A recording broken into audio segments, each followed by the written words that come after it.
Hello, everyone at EDUTRENDS 2026. My name is Valentina Alonso Novello, and today I'm here to defend our proposal and present our research on a frankly critical disconnect within international student mobility. Look, as researchers in education, we all know the drill, right?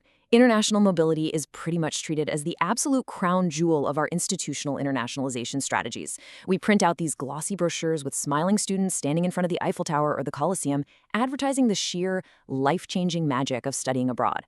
But honestly, how often do we actually look past the raw numbers to evaluate the true, subjective quality of our students' experiences once they actually get there? In this explainer, I'm going to dive into some rather uncomfortable truths about how our own administrative systems are quietly impacting student satisfaction behind the scenes. So, we'll be breaking this explainer down into 6 parts. First, the mobility paradox. Second, our research objectives and scope. Third, our quantitative methodological framework. Fourth, academic success versus logistics. Fifth, the driving factors of satisfaction. And finally, optimizing institutional realities. Let's jump right into part 1, the mobility paradox, success versus friction. We really have to ask ourselves, why do we keep measuring mobility by numbers instead of subjective student realities? Are we relying way too much on purely quantitative indicators and effectively just ignoring the subjective dimensions and the real needs of our students during their academic stays abroad? I mean, for years, organizations like the OECD and UNESCO have shown us these charts with a growing volume of mobile students, and we all celebrate when those lines go up. But a head count? That just tells us a student boarded a plane. It definitely doesn't tell us if they actually felt supported, and it certainly doesn't tell us that they spent half their semester fighting the host university's registrar's office just to get into the classes they actually needed to graduate. To make sense of this dynamic, we anchored our study in Oliver's expectation confirmation model. It's a brilliant framework that shows how structural obstacles can cause a massive disconfirmation of a student's initial expectations. Basically, students go abroad expecting incredible academic growth and, seamless institutional support, but imagine a student arriving in Paris, totally pumped to soak in the culture and the high-level academics, but instead, they spend their first 3 weeks trapped in a windowless administrative office trying to secure a single stamp on a housing document. When the real performance of the university's administrative services falls that drastically short of those initial expectations, we get what Oliver calls a disconfirmation. And that disconfirmation is a silent killer. It drags down their overall satisfaction, regardless of how amazing their actual classes were. Moving on to part 2, research objectives and scope, specifically looking at the UAG context. We wanted to look at our own backyard, so our primary objective was to determine the satisfaction levels of our own students from the Faculty of Accounting and Administration at the Autonomous University of Yucatan. We looked at those who participated in mobility programs between 2020 and 2025. We specifically wanted to analyze the associated academic, administrative, and personal factors, and see if things differed based on the student's gender. And honestly, this specific faculty provides a fascinating microcosm for this kind of study. Why? Because accounting and administration students are literally trained to spot logistical inefficiencies and broken processes, so they are incredibly sensitive to administrative failures. Now for part 3, our quantitative methodological framework, or how we actually measured it. We couldn't just rely on hallway complaints here, we needed robust empirical evidence. So, adhering to a positivist paradigm design, we utilized a non-experimental, descriptive, and cross-sectional quantitative approach. Because as we all know, the plural of anecdote is not data, right? We administered an online 6-point Likert questionnaire to 63 former exchange students and processed the raw data using JASP statistical analysis software. By running this through JASP, we were able to completely strip away the emotional bias from the student complaints and find out exactly what was mathematically driving their university experience. Which brings us to part 4, academic success versus logistics, and the glaring contrast we found. We uncovered an unbelievably stark difference between the highly praised academic benefits, the human development side, and the deeply frustrating logistical realities our students faced.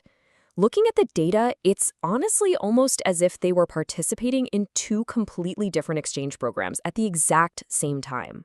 On the one hand, mobility absolutely fulfills its transformative purpose. A massive 84.1% of students strongly agreed on their personal growth, and 66.7% strongly agreed they acquired relevant academic skills. And why are these numbers so high? Well, because our professors are generally doing their jobs incredibly well, and cultural immersion inherently works. In the qualitative comments, one student even called it the school of life, noting how it shows you just how resilient you are. They're out there discovering their own capabilities in totally foreign environments. The overall satisfaction with the developmental aspect was so remarkably high that 74.6% of our students stated they'd be willing to repeat the experience. Think about that for a second. Nearly 75% would do it all over again, despite the inevitable hurdles. This tells us for sure that the core product we offer, the education itself, and the cultural exchange, is incredibly resilient. Academically and personally, the program is a resounding success.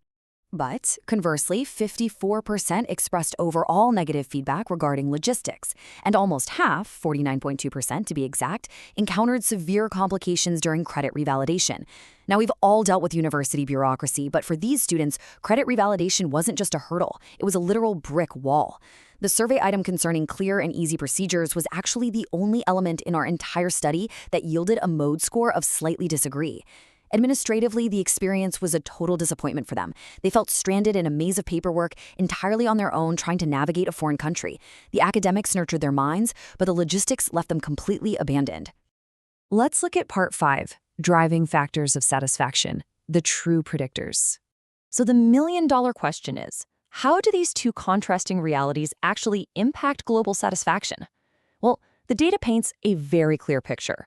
Academic benefits are universally praised with a perfect mode score of 6. Institutional support also gets a 6, but administrative processes, a dismal 3.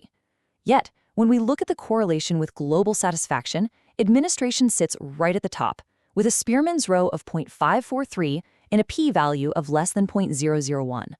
This, right here, is the crux of our defense today. The dimension with the absolute lowest performance scores is actually the primary predictive vector for overall satisfaction. You can have world-class professors and life-changing cultural excursions, but if your administrative processes are broken, the student's overall satisfaction just plummets. If we genuinely want to improve the global student experience, fixing these administrative bottlenecks is statistically our highest possible leverage point. We also found that administration and institutional accompaniment operate as an interdependent system. They share a highly robust correlation of 0.741. You simply cannot separate the two. A friendly smile from an academic advisor means absolutely nothing if the student's visa form is still lost in the mailroom. Efficiency is literally a form of empathy. When processes are efficient, students feel supported. When the bureaucracy fails, they feel abandoned. It's also worth noting that we had a highly equitable baseline experience. Our Mann-Whitney U tests confirmed there were no statistically significant differences in satisfaction between male and female students, with p-values all greater than 0.05. So it turns out the bureaucracy is an equal opportunity frustrator. Both male and female students are experiencing the exact same academic highs and the exact same logistical nightmares. The red tape simply does not discriminate. Finally, Part 6, Optimizing Institutional Realities, our call to action. We cannot just rest on the laurels of our academic benefits while ignoring the logistical nightmares our students endure year after year. We have to prioritize strategic administrative optimization, establish formalized revalidation guidelines, and implement continuous tracking systems. What does that actually look like? It means we stop handing out outdated PDFs from 2018. We need full digitization, a unified portal where a student can see their visa status, credit transfer approvals, and housing documents in real time. We absolutely must establish ironclad revalidation guidelines before the student even leaves the country, so they aren't relying on rumors and WhatsApp groups to figure out if their credits will actually count toward graduation. I want to leave you all here at EDUTRENDS 2026 with one final thought to ponder as you evaluate your own programs. Are our institutions truly supporting MOVI students, or are we just sending them into bureaucratic mazes entirely alone? The data clearly shows us that our educational intent is pure, but our execution is deeply flawed. It is high time that our administrative realities finally matched our academic ambitions. Thank you all for joining me for this explainer, and I really look forward to your questions.